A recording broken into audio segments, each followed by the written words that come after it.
ఈరోజు దేవుని వాగ్దానం, శ్రీమంతుడును అద్వితీయుడునగు సర్వాధిపతి యుక్తకాలముల యందు ఆ ప్రత్యక్షతను కనుపరచును. 1 తిమోతి 6:15. ప్రియమైన వార్లారా, మన దేవుడు సర్వాధిపతి, అందరి మీద అధికారం ఉన్నవాడు, మన జీవితాలను నడిపించే మహానుభావుడు. ఆయన శ్రీమంతుడు, మనకు కావలసిన ప్రతి ఆశీర్వాదానికి మూలం. ఆయన అద్వితీయుడు. మన సమస్యలకు ఆయన దగ్గర అసాధ్యం అనే మాటే లేదు. ఇక్కడ ఒక గొప్ప ఆశ ఉంది. ఆయన యుక్త కాలంలో ప్రత్యక్షమవుతాడు.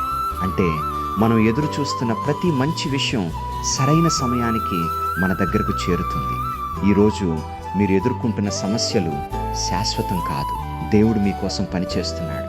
కాబట్టి ధైర్యంగా ఉండండి, ఆశతో ముందుకు సాగండి. ఎందుకంటే మీ జీవితంలో మంచి సమయం దగ్గరలోనే ఉంది. ఈరోజు ఈ దేవుని వాగ్దానం మన జీవితాల్లో, మన కుటుంబాల్లో పూర్తిగా నెరవేరును గాక. ఆమేన్.